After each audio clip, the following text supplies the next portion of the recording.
Hello guys, welcome back to the channel Concept of Laws. I'm Advocate Amreen Khan. Today we start a topic of CRPC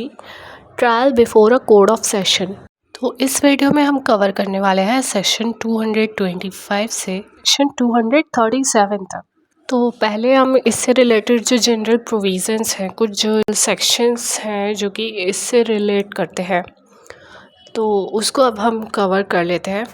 court of session जो होता है उसमें क्या होता है कि डायरेक्ट केस डील नहीं करते हैं, उसमें वो कमिटल के थ्रू उस कोर्ट ऑफ सेशन के पास जाते हैं। जनरली क्या होता है, जैसे कि जो डिस्ट्रिक्ट कोर्ट होता है ना, उसी में एक सेशन कोर्ट होता है। जब कोई उससे नीचे भी जो कोर्ट्स होते हैं, जो मैजिस्ट्रेट्स के कोर्ट्स होते हैं, तो मैजिस्ट्रेट के पास जब कोई ऐसा केस आता है, जब उसको लगता है कि इसमें जो सेंटेंस पास किया जाएगा वो इसकी पावर से एक्सीड कर रहा है, जितना उसकी पावर है उस कोर्ट की उससे ज़्यादा है, तो वो क्या करता है, कोर्ट ऑफ सेशन को वो केस कमिट कर देता है। तो कोर्ट ऑफ सेशन में कमिट किए जाते हैं केसेस, जैसे कि सेक्शन 193 है, cognizance of offences by courts of session. तो इसमें ये कहा गया है, कोई भी जो कोर्ट ऑफ सेशन होता है वो खुद से किसी ऑफेंस में कॉग्निजेंस नहीं लेता है as a court of original jurisdiction. तक कि उसको कोई केस कमिट नहीं किया जाएगा बाय मैजिस्ट्रेट, तब तक वो कोई कॉग्निजेंस नहीं लेगा किसी ऑफेंस पर। तो ये बात सेक्शन 193 में कही गई है। तो इसका एक एक्सेप्शन भी है जो कि अभी हम डिस्कस करेंगे, कि जिसमें कि वो खुद ओरिजिनल जुरिस्डिक्शन पर कोर्ट ऑफ सेशन किसी ऑफेंस पर कॉग्निजेंस लेता है। तो उससे पहले हम देख लेते हैं सेक्शन 209 क्या कहता है। 209 में कहा गया है, commitment of a case to court of session when offence exclusively by it. तो जनरली इसमें भी कमिटमेंट की बात हो रही है कि कोर्ट ऑफ सेशन को केस कमिट किया जाता है और पब्लिक प्रोसिक्यूटर को नोटिफाई कर दिया जाता है कि ये केस कमिट हो चुका है कोर्ट ऑफ सेशन में। अब सेक्शन 323 क्या कह रहा है कि अगर जैसे कि मैजिस्ट्रेट के पास कोई केस आता है और उसका ट्रायल और इंक्वायरी कमेंस हो चुका है, स्टार्ट हो चुका है, ठीक है, तो उसके बाद उसको लग रहा है कि ये केस कोर्ट ऑफ सेशन के पास ट्रायबल है, उस वहाँ पर कमिट करना चाहिए, तो वो तब उस टाइम पर भी कमिट कर सकता है। तो उसका प्रोसीजर दिया हुआ है। मेन इम्पॉर्टेंट इसमें क्या चीज़ है कि इसका जो एक्सेप्शन पॉइंट है कि कोर्ट ऑफ सेशन कब खुद से किसी ऑफेंस में कॉग्निजेंस ले सकता है ओरिजिनल जुरिस्डिक्शन पर as a court of original jurisdiction. तो ये चीज़ दी हुई है सेक्शन 199 सब सेक्शन 2 में। इसमें कहा गया है कि अगर कोई ऑफेंस फॉल करता है चैप्टर 21 ऑफ आईपीसी में, इसमें क्या एलिगेशन होता है कि किसी ऐसे पर्सन के अगेंस्ट में हुआ है, जैसे at the time of such commission, कि वो कोई प्रेसिडेंट है, प्रेसिडेंट ऑफ इंडिया या फिर वाइस प्रेसिडेंट ऑफ इंडिया या फिर the governor of a state या फिर the administrator of a union territory और a minister of the union और ऑफ अ स्टेट, किसी यूनियन या फिर स्टेट का मिनिस्टर या फिर यूनियन टेरिटरी का कोई मिनिस्टर है, और any other public servant in the discharge of his public functions, उनको डिफेमेशन के बेस पर ये केस है जैसे उनके अगेंस्ट में, तो कॉग्निजेंस यहाँ पर ले सकती है court of session without case being committed to it. तो यहाँ पर केस को कमिट करने की ज़रूरत नहीं है, वो ओरिजिनल जुरिस्डिक्शन पर कॉग्निजेंस ले सकती है upon a complaint in writing made by the public prosecutor. तो ये एक कंप्लेंट के बेस पर होगा जो कि राइटिंग में होगा। कौन करेगा? ये पब्लिक प्रोसिक्यूटर। तो ये जो बेसिक चीज़ें हैं जो कि आपको पता होनी चाहिए कोर्ट ऑफ सेशन से रिलेटेड जो थे सेक्शंस, वो हम देख चुके हैं। Now we start trial before a court of session. तो कैसे ट्रायल चलता है कोर्ट ऑफ सेशन में? तो सेक्शन 225 कहता है कि जो ट्रायल चलेगा कोर्ट ऑफ सेशन में वो पब्लिक प्रोसिक्यूटर के द्वारा चलेगा, कंडक्ट किया जाएगा। सेक्शन 226 कहता है कि ओपनिंग केस फॉर प्रोसिक्यूशन, जैसे कि कोई केस कमिट किया जाता है कोर्ट ऑफ सेशन को, जैसे कि हमने पढ़ा था सेक्शन 209 में। तो सेक्शन 209 के बेस पर अगर कोई केस आया है कोर्ट ऑफ सेशन में। तो एक्यूज जब अपीयर होता है कोर्ट में या फिर उसको लाया जाता है,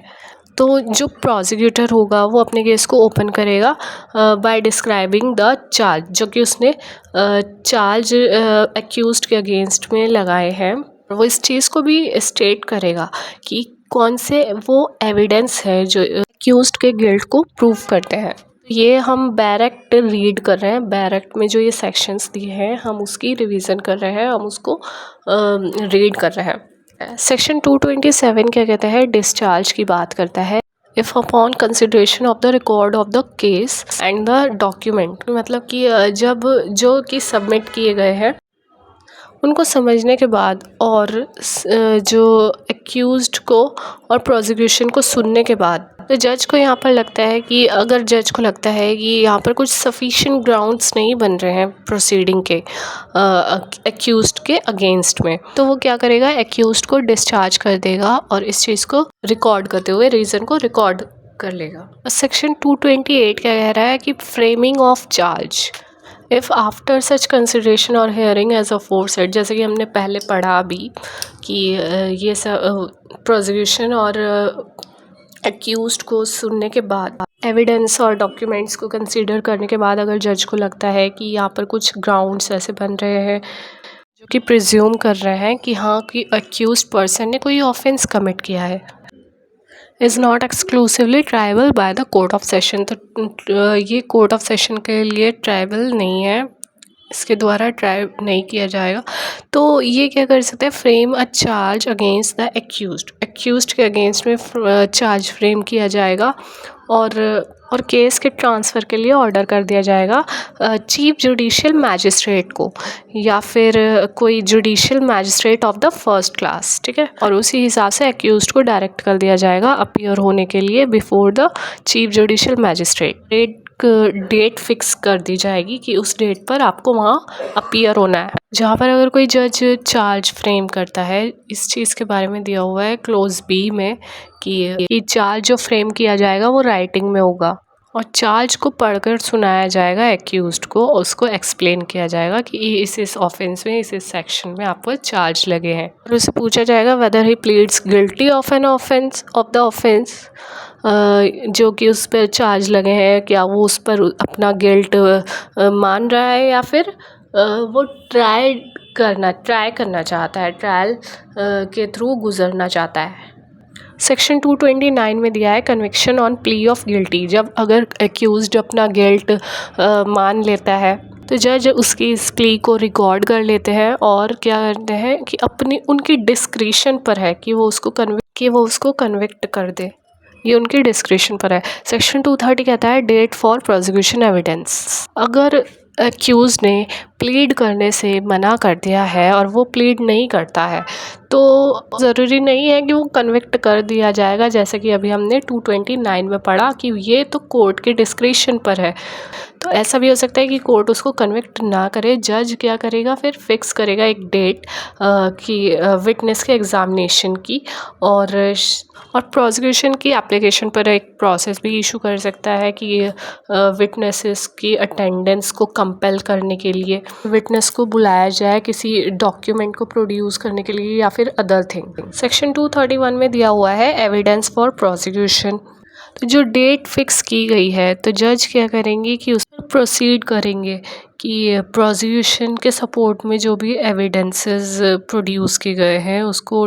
टेक करके प्रोसीड किया जाएगा। तो ये जज के डिस्क्रिशन पर है कि किसी विटनेस की क्रॉस एग्जामिनेशन को पोस्टपोन कर दिया जाए जब तक कि अदर विटनेस या फिर विटनेसेस को एग्जामिन ना कर लिया जाए, या recall any witness for further cross examination, आगे कुछ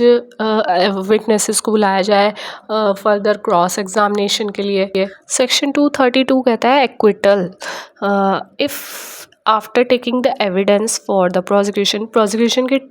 एविडेंसेस के लेने के बाद उसको एक्सक्यूज पर्सन को एग्जामिन करने के बाद और प्रोसिक्यूशन को सुनने के बाद जज कंसीडर करते हैं कि यहाँ पर कोई एविडेंस नहीं है एक्यूज्ड के अगेंस्ट में, मतलब कि उसने कोई ऑफेंस कमिट नहीं किया है, ऐसा एविडेंसेस शो कर रहे हैं कि ऐसा कोई एविडेंस है ही नहीं मतलब। तो जज क्या करते हैं, इस चीज़ को रिकॉर्ड कर लेते हैं और ऑर्डर एक्विटल का दे देते हैं। सेक्शन 233 कहता है एंटरिंग अपॉन डिफेंस। अगर एक्यूज्ड को एक्विट नहीं किया जाता है अंडर सेक्शन 232, जैसे कि अभी हमने पढ़ा, तो उसको बुलाया जाता है कि अपना डिफेंस रखो, कुछ एविडेंस अगर इसके सपोर्ट में है तुम्हारे डिफेंस के तो उसको शो करो। और अगर कोई रिटन स्टेटमेंट रखता है एक्यूज्ड तो उसको जज क्या करता है, रिकॉर्ड में फाइल कर लेता है। अब इस सेक्शन के सबसेक्शन 3 में ये कहा गया है कि एक्यूज्ड अब अप्लाई करेगा कि विटनेस की अटेंडेंस को कंपेल करने के लिए प्रोसेस इशू किया जाए, उस चीज़ के लिए अप्लाई करेगा। अब आता है सेक्शन 234 आर्ग्यूमेंट्स। जब विटनेसेस को एग्ज़ामिन कर लिया जाता है अगर कोई है डिफेंस में तो वो चीज़ कंप्लीट हो जाती है, तो प्रोसिक्यूटर जो है वो अपने केस को सम अप करता है और एक्यूज्ड और उसका प्लीडर जो है उसको रिप्लाई देना होता है कि कोई ऐसा पॉइंट ऑफ लॉ अगर वो रेज करना चाहता है एक्यूज्ड और या फिर उसका प्लीडर, जो प्रोसिक्यूटर है वो सबमिशन देगा इस पॉइंट के रिगार्ड में। सेक्शन 235 कहता है जजमेंट ऑफ एक्विटल और कन्विक्शन। तो अब जब सब चीज़ें हो चुकी हैं तो अब जजमेंट आएगा कि उसको एक्विट किया जाए या फिर कन्विक्ट किया जाए। सभी आर्ग्यूमेंट्स को सुनने के बाद और जो भी पॉइंट ऑफ लॉज हैं तो जज क्या करेगा कि एक जजमेंट देगा इस केस में। अगर एक्यूज्ड कन्विक्ट किया गया है तो जज क्या करते हैं कि unless he proceed in accordance with the provisions of section 360 here the accused on the question of sentence and then pass sentence on him according to law। Section 236 कहता है previous conviction। अब जैसे कि हमने पढ़ा था सेक्शन 211 में जो चार्ज वाला वीडियो है उसके सब सेक्शन 7 के अकॉर्डिंग अगर वो प्रीवियसली कन्विक्टेड रहा है जो एक्यूज था तो एक्यूज्ड पर्सन इस बात को एडमिट नहीं करता है कि वो प्रीवियसली कन्विक्टेड था, जो चार्ज उस पर लगाया गया था। तो जज क्या कर सकते हैं, जैसे कि इस केस में जब उसको कन्विक्ट कर दिया जाता है उसके बाद अंडर सेक्शन 229 और सेक्शन 235 जो कि हम प्रीवियसली डिस्कस कर चुके हैं, तो उसमें क्या करेंगे, take evidence in respect of the alleged previous